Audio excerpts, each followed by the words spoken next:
I met Godard at the Cinematheque, and he had proposed a film for us to do together. And it was kind of an idea like Breathless. That never happened, but it led to a 1 p.m. It was kind of a concoction of what he called documentary and narrative film. Each part is separated in two, A and B. Yeah. A is, let's call it reality, and B, fiction, or documentary and acting, or, you know. He decided that things that I would normally maybe consider documentary, he would flip them and consider that narrative. Wall Street Lady, the speech of the Wall Street Lady will be done again by the actor, the man actor. Elridge Cleaver's speech will be done again by the actress. The Jefferson Airplane speech, or whatever they are doing, will be done again by both actress and actor. It didn't make any sense as far as I was concerned, but that was cool. I mean, I liked the idea of just seeing what he would tell us to do. You know, there was about 5 or 6 French filmmakers all making basically the same films, you know, over and over again. And he always wanted to break away from that, I think. Godard said that Breathless was a kind of documentary about Belmondo and Seberg. Godard's method in this film was definitely from the existing documentary films of the time that were breaking new ground themselves. And those had come from Rossellini and all kinds of places out of need, not necessarily, nobody had sat down and said, this is a better style or a better, you know, that the aesthetics of this are superior. They had just said, we don't want to set up in studios. We don't want to carry Mitchells around. And we want something that moves faster, that can get at things faster. And that was really documentary. Documentary was starting to do that. And Godard took it in the sense that he used it in a narrative film. And he got away with it because it was so deftly done. It was so well done. And he had such kind of a smart way of doing it that it held up. Every once in a while, somebody comes along with a book or something that just is the next thing. And that was the next thing for me. When I started these films, we were guided by that open field running of what we considered to be documentary. I had a wind-up camera, a Cine Special, which I'd bought at a pawn shop. I had a tripod, but I didn't know how to use it, so I threw the tripod away. And I was doing everything with 100-foot rolls on a wind-up camera. I wanted the films I was making to be just like you tuck the camera out of the window of a car and just shot. You know, it was real life coming at you, full speed, with no explanations. And that's, of course, what I see in Jean-Luc's film, because that's energy. There's no intellectual ferment in there. You got to get it or you miss it, and it doesn't matter whether you get it or not. It's two people who kind of are followed every minute of their waking day when it matters. Well, 60 we did, or 59 we did Primary. Godard had seen Primary. He liked the idea that we'd gotten down and we're walking around on our feet after people that normally stood at podiums and preached to you, you know, that we'd actually seen them walking around the streets. And especially Kennedy, who just looked so young and his hair blowing in the wind. We made an actor out of him. That's what he liked. Time Life wanted to, Bob Drew was an editor there, and Ricky and Drew went and talked to Kennedy, and he allowed us to film during the Wisconsin primary. And that was what Primary was, about the Wisconsin, about Hubert Humphrey and Jack Kennedy.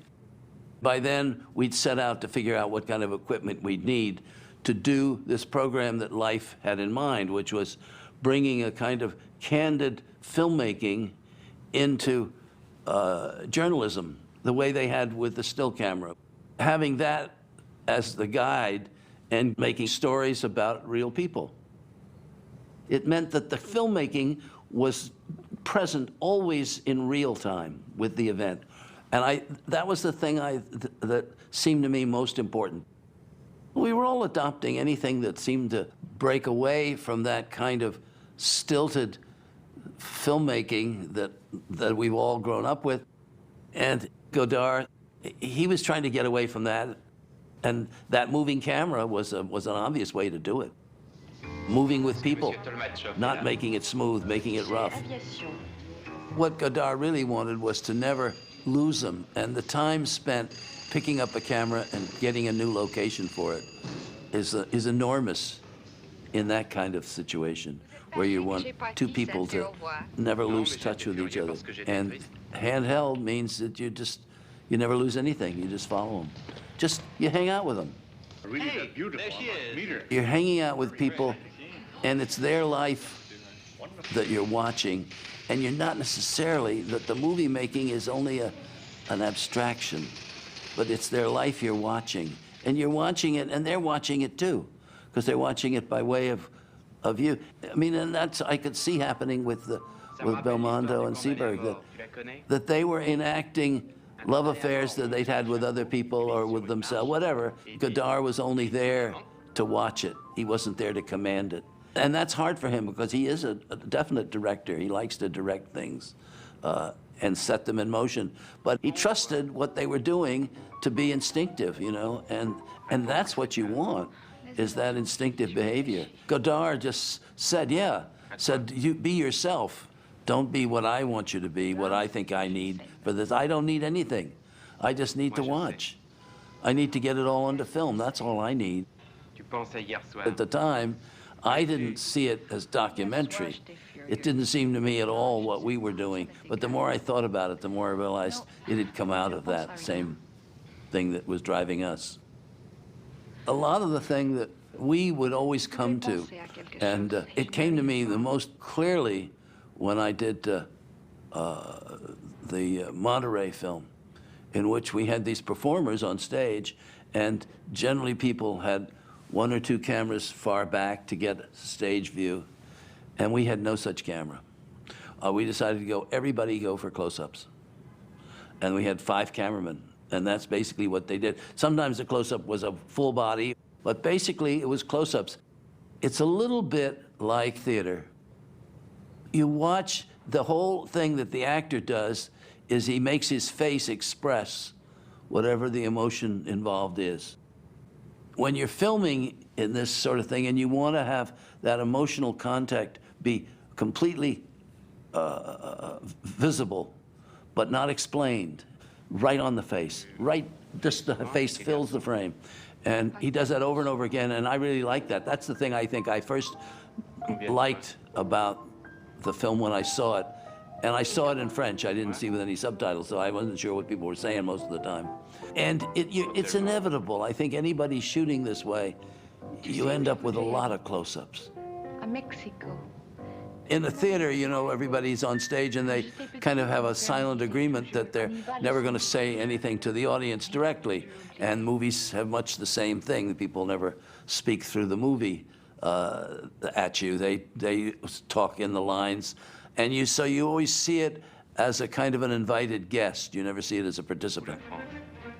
Here, they sort of figure out that they can do that, therefore they can do it. But it's kind of a moment of some sort of truth. It gets beyond whatever the dramatic needs of the scene were and goes to the heart of the person.